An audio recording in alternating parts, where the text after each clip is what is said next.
Selamat pagi semuanya, apa kabarnya hari ini?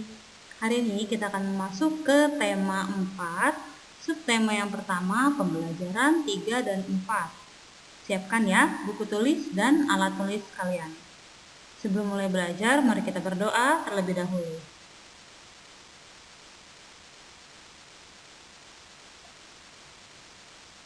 Baiklah, mari kita mulai pembelajaran hari ini. Pernahkah kalian membaca cerita? Cerita apa yang pernah kalian baca? Dalam sebuah cerita atau cerita pendek, ada tokoh-tokoh yang membangun cerita tersebut.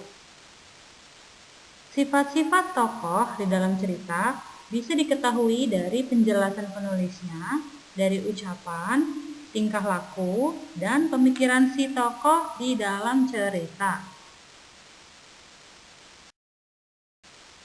Tokoh di dalam cerita dibagi menjadi 3, yaitu tokoh protagonis, yaitu tokoh yang baik di dalam cerita. Tokoh protagonis memiliki sifat yang jujur, disiplin, dan pantang menyerah. Yang kedua, tokoh antagonis. Tokoh antagonis adalah tokoh yang jahat dalam cerita. Tokoh antagonis memiliki sifat pembohong dan jahat. Dan yang ketiga adalah tokoh tritagonis. Tokoh yang netral dalam cerita. Tokoh tritagonis adalah tokoh yang menengahi perselisihan antara tokoh antagonis dan tokoh protagonis. Sikap-sikap yang harus dimiliki seseorang saat bekerja atau seorang pekerja, yaitu jujur. Jujur adalah berkata dan berbuat dengan tulus. Orang yang berkata jujur akan dipercayai orang lain. Disiplin. Disiplin adalah kebiasaan mengikuti aturan. Orang yang disiplin akan mempergunakan waktu dengan efisien. Ciri-ciri orang yang disiplin adalah menepati waktu yang telah ditentukan dan tidak mengingkari janji. Bertanggung jawab. Orang yang bertanggung jawab siap menerima risiko atas pekerjaannya dan menerima kritik baik atau buruk dari orang lain. Kerja keras. Ciri-ciri pekerja keras adalah ulet, gigih, dan tidak malu bertanya. Berikutnya, kewajiban pekerja di masyarakat, yaitu sebagai berikut. Yang pertama, menjaga kelestarian lingkungan hidup. Yang kedua, patuh terhadap hukum dan aturan yang berlaku.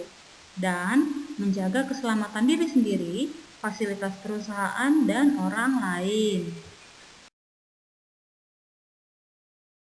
Kerusakan alam disebabkan oleh 2 faktor, yaitu kerusakan alam yang disebabkan oleh faktor alam dan faktor manusia. Dan lingkungan yang disebabkan oleh faktor alam, contohnya gempa bumi dan letusan gunung berapi.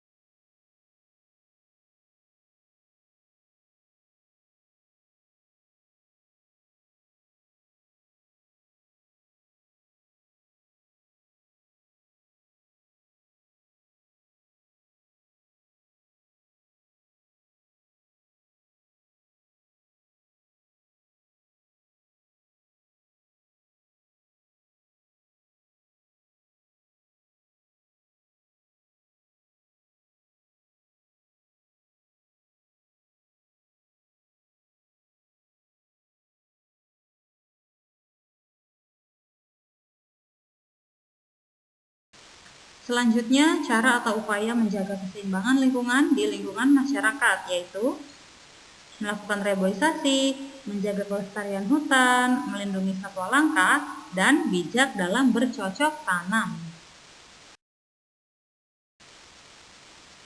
Hutan mangrove, pernahkah kalian melihat hutan mangrove? Hutan mangrove memiliki berbagai macam fungsi dan manfaatnya, yaitu menjaga pantai dari abrasi, mempercepat pembentukan lahan, filter air asin menjadi air tawar, dan penahan angin laut. Nah, ini adalah contoh hutan mangrove di tepi pantai. Ya, kalau ada hutan mangrove, kalau ada angin laut, air pantai atau air laut tidak langsung ke tempat warga. Jadi ada penahannya. Ya, seperti itu ilustrasinya. Sekarang mari kita mengenal kalimat langsung dan kalimat tidak langsung.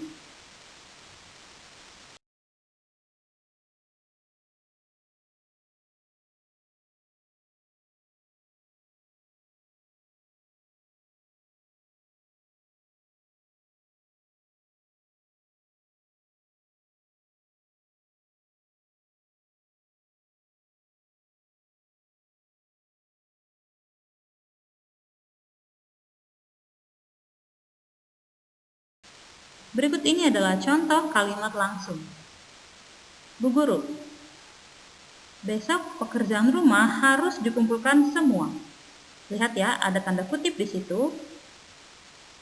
Yang kedua, ayo bukunya dibaca, kata Bapak Guru. Sama ya, tetap ada kutip di awal dan di akhir.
Nah, sekarang mari kita baca teks cerita berjudul Kisah Seorang Anak dengan Ibunya dari buku cetak atau paket tema 4 halaman 38 sampai 39. Kalian baca pelan-pelan dengan hati-hati supaya dapat memahami isinya. Video ini silakan kalian pause sebentar untuk membaca teks tersebut.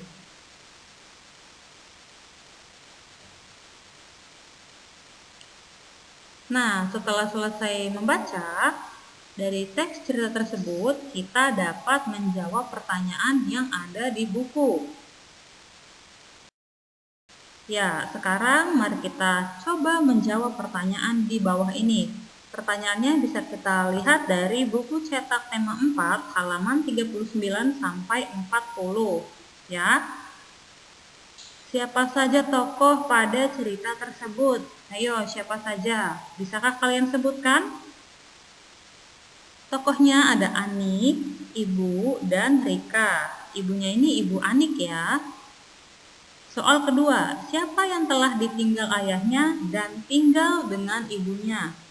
Siapa? Ya, Anik ya.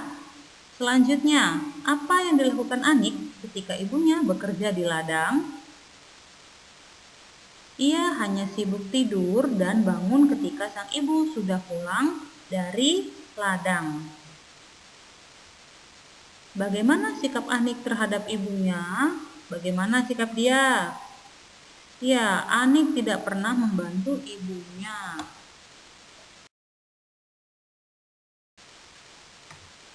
Mengapa Anik memiliki sifat yang kurang baik?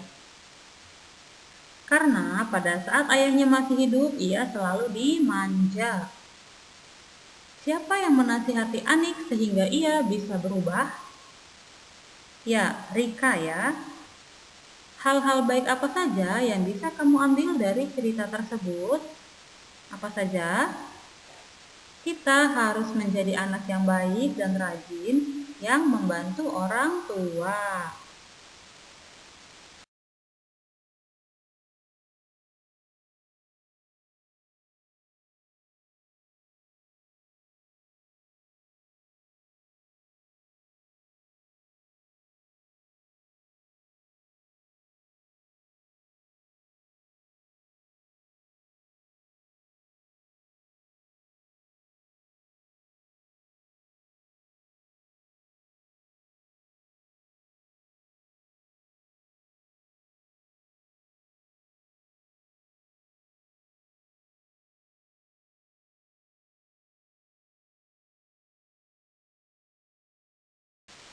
Nah, sifat baik harus kita terapkan dan lakukan di mana saja kita berada, baik itu di lingkungan rumah, sekolah, masyarakat, dan di tempat kerja.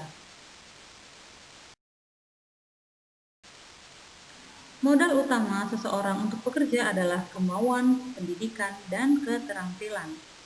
Bekerja harus dilandasi dengan semangat kerja. Semangat kerja yang tinggi akan mendapatkan hasil yang maksimal dan meningkatkan prestasi. Orang yang tidak memiliki semangat kerja akan merugi dan gagal dalam pekerjaannya. Berikut ini ada beberapa etika bekerja di kantor, yaitu menampilkan rasa percaya diri, menjaga disiplin diri, etika masuk ke kantor, memahami etika, pergaulan, dan etika berpakaian. Sekarang kita lihat ada etika berbicara di tempat kerja, hubungan dengan atasan, hubungan dengan teman sekerja, hubungan dengan bawahan, dan menjaga kredibilitas diri. Baiklah anak-anak, itu saja yang bisa Miss sampaikan untuk pembelajaran kali ini. Kita akan bahas pembelajaran berikutnya di pertemuan selanjutnya. Oke, terima kasih atas waktunya. Selamat beraktivitas kembali. Tetap jaga kesehatan dan jaga kebersihannya. Terima kasih semuanya. God bless you.